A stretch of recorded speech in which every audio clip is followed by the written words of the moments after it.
Hi there, I'm Xiaolui Qi. I'm a lead economist of the World Bank.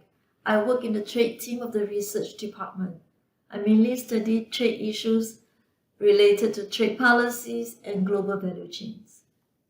Today, I'm very excited to present to you some main findings from the World Development Report 2020 regarding the drivers of GVC participations. We show that global value chain participation is determined by fundamentals such as factor endowments, market size, geography, and institutional quality. But these fundamentals need not dictate destiny. Let me first start with the tale of three countries: Argentina, Poland, and Vietnam.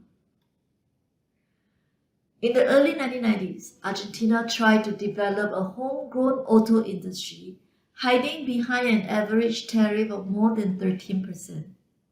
Over the past 2 decades, Argentina's auto exports have stagnated at a dismal 0.2% of global auto exports. Around the same period of time, General Motors, which is one of the world's largest automakers, set up GM Poland to import Opel car for the large Polish domestic markets.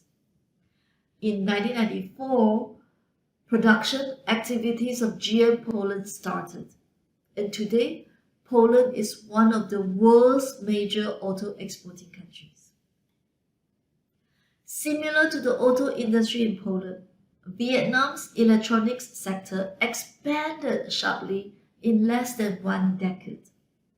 Today, Vietnam is the world's second largest smartphone exporter, producing 40% of Samsung's global mobile phone products and employing 35% of its global staff.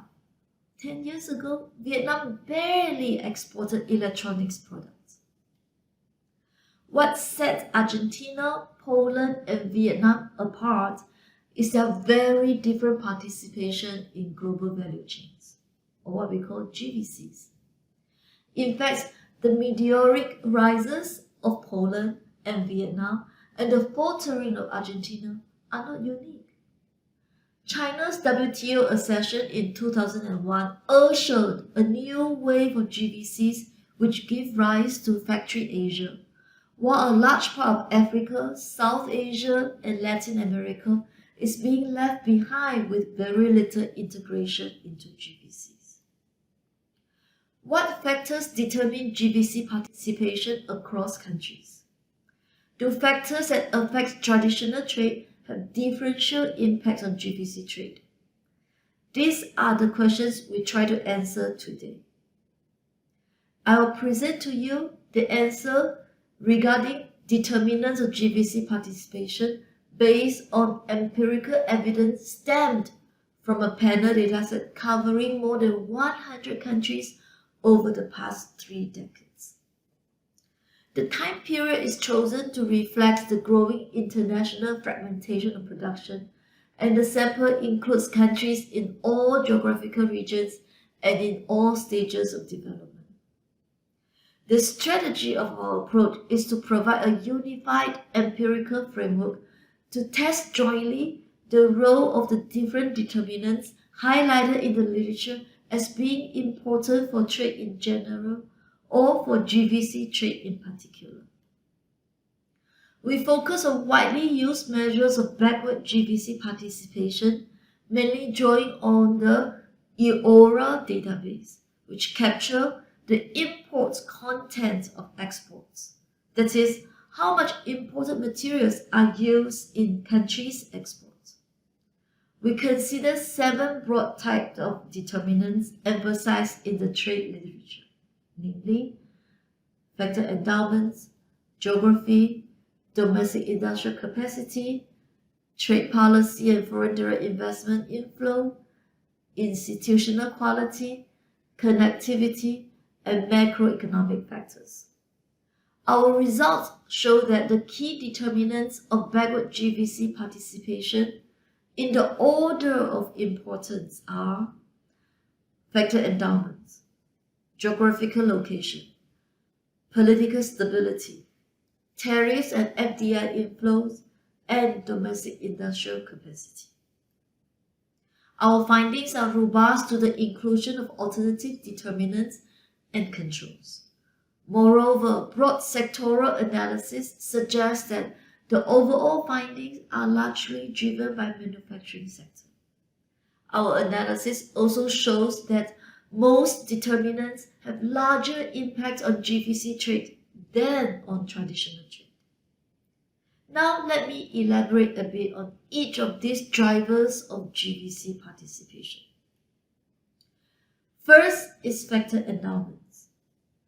Factor endowments are crucial in determining international specialization and may also shape the positioning of countries in GVCs. We focus on three types of endowment: natural resources, labor, which is separated into low-skilled and medium to high-skilled, as well as capital. When Samsung decided to invest in Vietnam, it was attracted to the young, cheap, and abundant workforce. So it is not surprising that we found that having a large pool of low-skilled workers matters for joining manufacturing GVCs, but high-skilled matters too for upgrading. On the other hand, having abundant natural resources are a driving force for forward GVC participation, but not for backward GVC participation. Finally, it is hard to imagine a GVC in which a multinational firm is not involved in some stage of the production chain.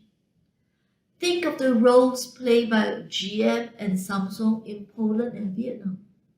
Likewise, the Moroccan automotive industry has relied on investment by the French Renault-Nissan Alliance and PSA Group car companies. Singapore's Olam, one of the world's largest suppliers of cocoa beans, contributed to Ghana's cocoa exports, reaching over 23,000 customers worldwide. And then there were the earlier success stories such as Intel in Costa Rica and Volkswagen in South Africa. In all these cases, FDI acts as a catalyst for GVC participation, providing foreign capital and technical know-how. Thus, it is not surprising that we found empirical evidence supporting factor endowments, including FDI, as important determinants of GVC participation. Next, geography matters. Trade costs due to geography and distance can determine which country to import products from and can shape countries' positioning in GVCs. Proximity to hubs in the global trade network, such as China, Germany, Japan, and the US, matters for GVC participation. Many value chains are not global but regional. Vietnam's proximity to its regional suppliers of electronics inputs such as China, Japan, Korea, and Singapore clearly help its GVC participation in the electronics sector. Likewise, Morocco took advantage of its geographical proximity to the EU market to become Africa's largest producer of passenger vehicles in 2017, surpassing South Africa. Because of the importance of geography in determining GVC participation, for the remote countries, enhanced connectivity can overcome geographical barriers and promote GVC participation. It could be done by improving transportation and communication infrastructure as well as the regulatory framework of a country. Our third most important factor in determining GVC participation is institutional quality. Among the top 25 most politically unstable countries over 2006 to 2015, only the Philippines and Thailand participated in advanced manufacturing and services GVCs, and only Israel in innovative GVC activities. Weak contractual enforcement is a significant deterrent of traditional trade flows, and GVCs are particularly sensitive to the quality of contractual institutions due to its intense firm-to-firm interactions. Finally, market size matters. Larger countries have a larger industrial capacity, which reduces the use of imported inputs relative to domestically sourced inputs and leads to lower GVC participation. In fact, evidence from China and Bangladesh show that countries with more local input suppliers may exhibit low domestic value added in their exports. Countries may enhance market size by liberalizing trade policy. Trade barriers increase the cost of imported materials and thus can reduce backward GVC participation. Costly imported intermediates are a barrier to GVC integration, while market access can jumpstart GVC participation. To summarize, we found empirical evidence indicating the main drivers for GVC participation are factor endowment, geographical location, institutional quality, trade policy and FDI, as well as market size. While some of these factors cannot be changed, others could be affected by government policies. I hope you enjoyed this presentation and thank you so much.